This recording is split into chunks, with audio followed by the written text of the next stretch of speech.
Puji Tuhan, kita jumpa lagi dalam program Doa Pagi GPDI Budi Mulia. Mengucap syukur kita masih diberikan lagi kesempatan untuk bersekutu, untuk membacakan firman Tuhan dan menikmati berkat Tuhan di hari yang baru. Kita awali ini dengan doa.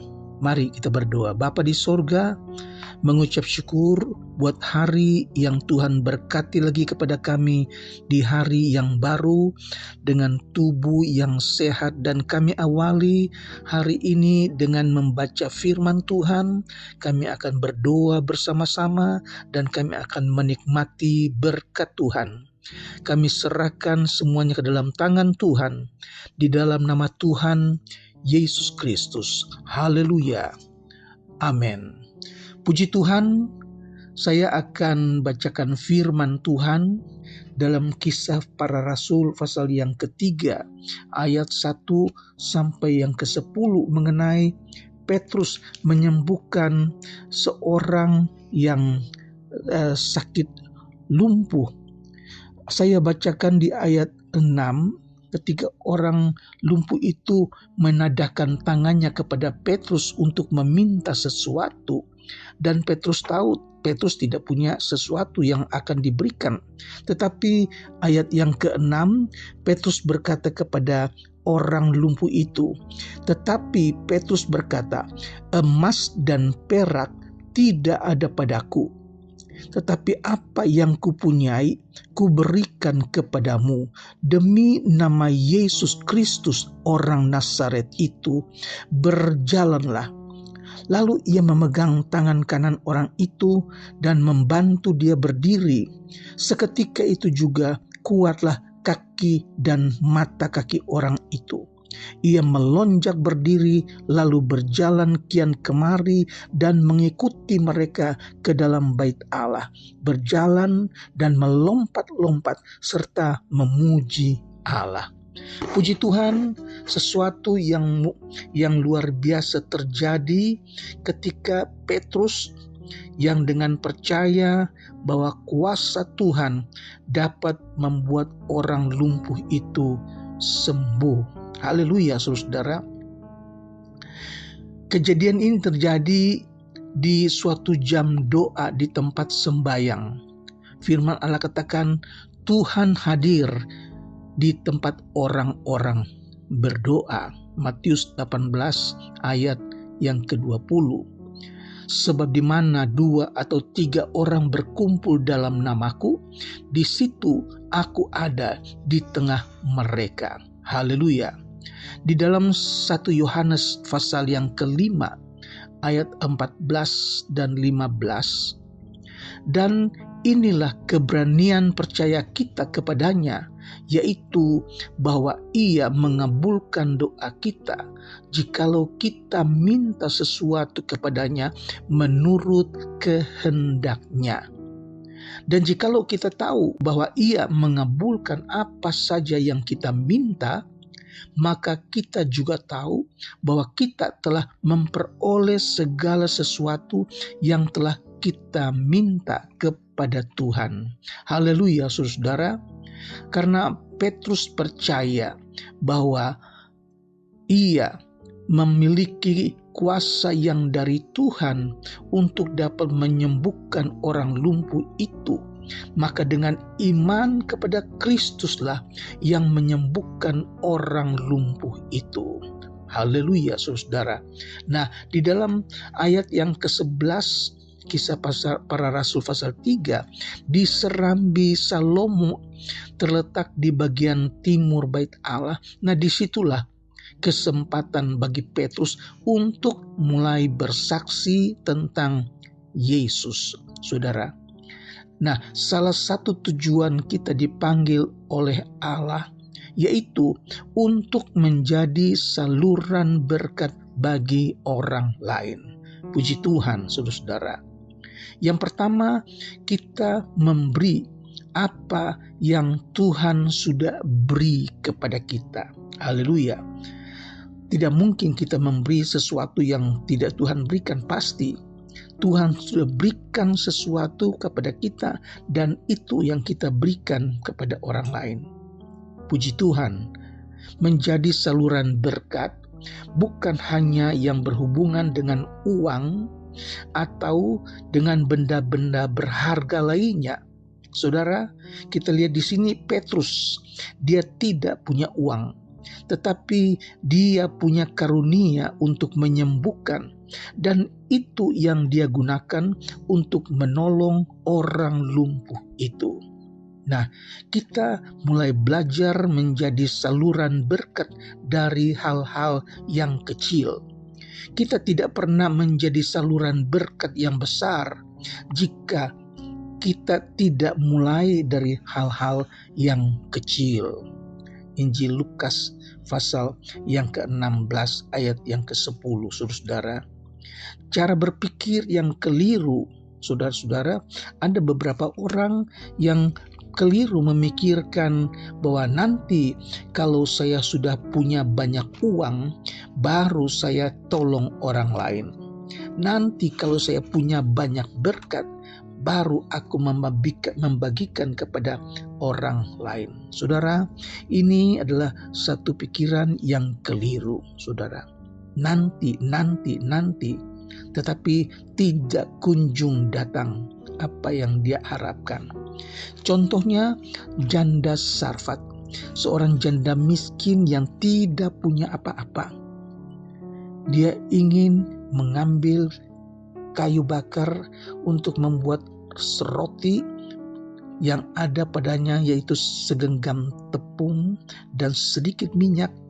Dan setelah dia membuat roti itu, dia akan makan bersama-sama dengan anaknya, dan sesudah itu dia akan mati karena tidak lagi ada makanan. Pada waktu itu terjadi musim kelaparan yang besar, saudara. Tetapi walaupun janda itu hanya memiliki segenggam tepung dan sedikit minyak, tetapi ketika Nabi Elia katakan kepada janda Sarfat ini, berikan itu dulu kepadaku, maka tepung itu akan terus ada dan engkau akan hidup. Dan janda ini menuruti apa yang dikatakan oleh Nabi Elia. Dia membuat roti itu dan dia berikan kepada Nabi Elia. Dan anehnya apa yang Nabi Elia katakan, bahwa setelah Nabi Elia makan roti, dan ketika janda ini memeriksa, ternyata di tempat simpan tepung itu masih ada tepung lagi. Dia lihat minyak yang dia pakai tadi masih ada minyak. Dan begitu terus setiap hari terjadi. Tuhan berkati janda Sarfat ini sampai musim hujan tiba. Haleluya. Ini satu contoh bahwa walaupun kita tidak punya, kita dapat memberi kepada orang lain. Haleluya. Kalau saya sudah tidak sibuk, kalau saya sudah punya waktu, baru saya aktif dalam pelayanan. Tetapi tunggu, tidak ada kesempatan. Akhirnya dia sakit, tidak bisa melayani. Dia bilang, tunggu nanti kalau sudah punya berkat, baru aku membagikan. Tetapi dia pensiun dini, tidak dapat berkat-berkat lagi, saudara-saudara. Nah, ini cara berpikir yang keliru. Nanti kalau saya sudah diberkati, baru saya beri untuk pekerjaan Tuhan. Nah, saudara, belum dia beri, dia udah pensiun dini, PHK, saudara-saudara.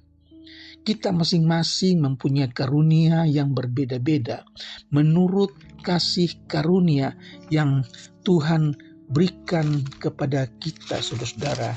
Karunia yang Tuhan berikan kepada kita, misalnya dicatat dalam Roma pasal yang ke-12 ayat yang ke-6 sampai yang ke-8, saya baca. Demikianlah kita mempunyai karunia yang berbeda berlain-lainan menurut kasih karunia yang dianugerahkan kepada kita. Jika kita punya karunia bernubuat, baiklah kita melakukannya sesuai dengan iman kita. Jika kita punya karunia untuk melayani, baiklah kita melayani. Jika kita punya karunia untuk mengajar, baiklah kita mengajar. Jika karunia kita adalah untuk menasehati, baiklah kita menasehati. Siapa yang membagi-bagikan sesuatu, hendaklah ia melakukannya dengan hati yang ikhlas. Siapa yang memberi pimpinan, hendaklah ia melakukannya dengan rajin. Siapa yang menunjukkan kemurahan, hendaklah ia melakukannya dengan sukacita. Haleluya, saudara. Setiap orang punya karunia sendiri-sendiri. Dan apa yang kita baca tadi, apa yang kita miliki, lakukan itu dengan sukacita. Lakukan itu dengan rela. Haleluya. Dalam Kisah Rasul pasal yang ketiga, ayat yang ke-7 dan ke-8, Petrus dan Yohanes taat kepada Allah untuk menjadi saluran berkat. Ini merupakan jalan bagi terjadinya mujizat dari Allah. Kita harus punya keberanian untuk bersaksi tentang kuasa Allah, tentang apa yang sudah kita alami, yang kita lihat, dan yang kita dengar.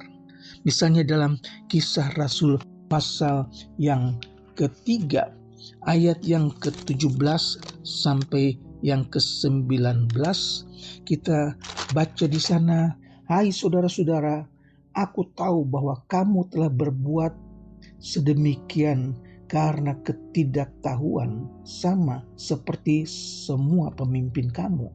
Tetapi dengan jalan demikian Allah telah menggenapi apa yang telah difirmankannya dahulu dengan perantaraan nabi-nabinya, yaitu bahwa Mesias yang diutusnya harus menderita.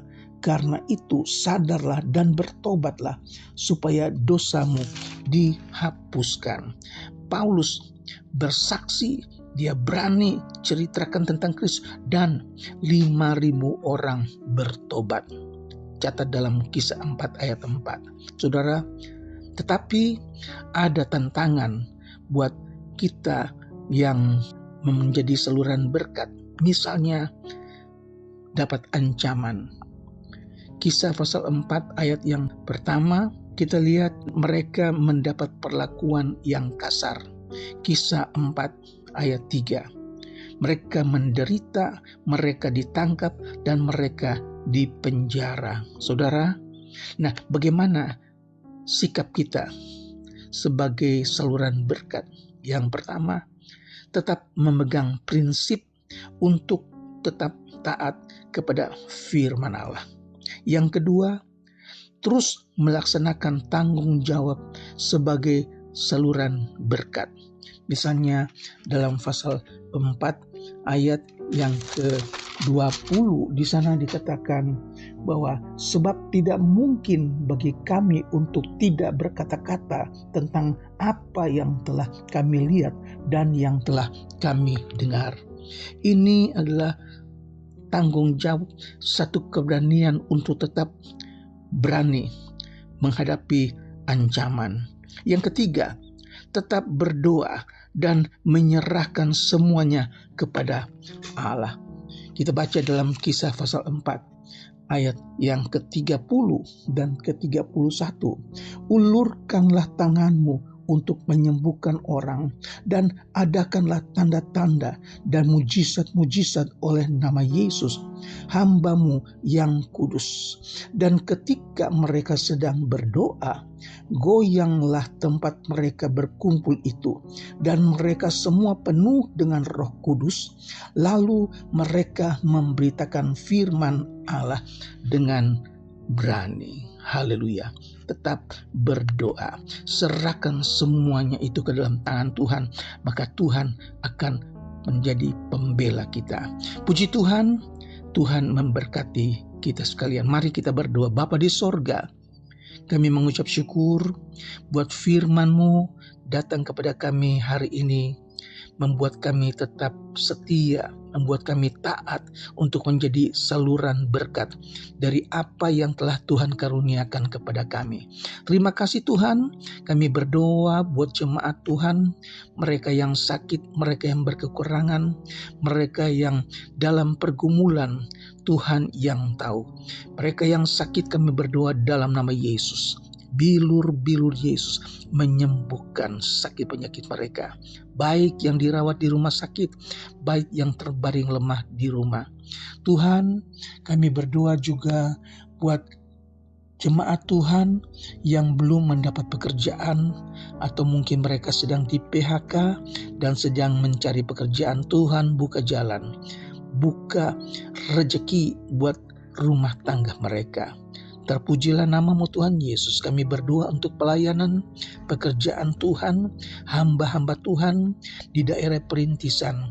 Tuhan berkati. Kami akhiri doa pagi ini dengan mengucap syukur di dalam nama Tuhan Yesus Kristus. Haleluya. Amin.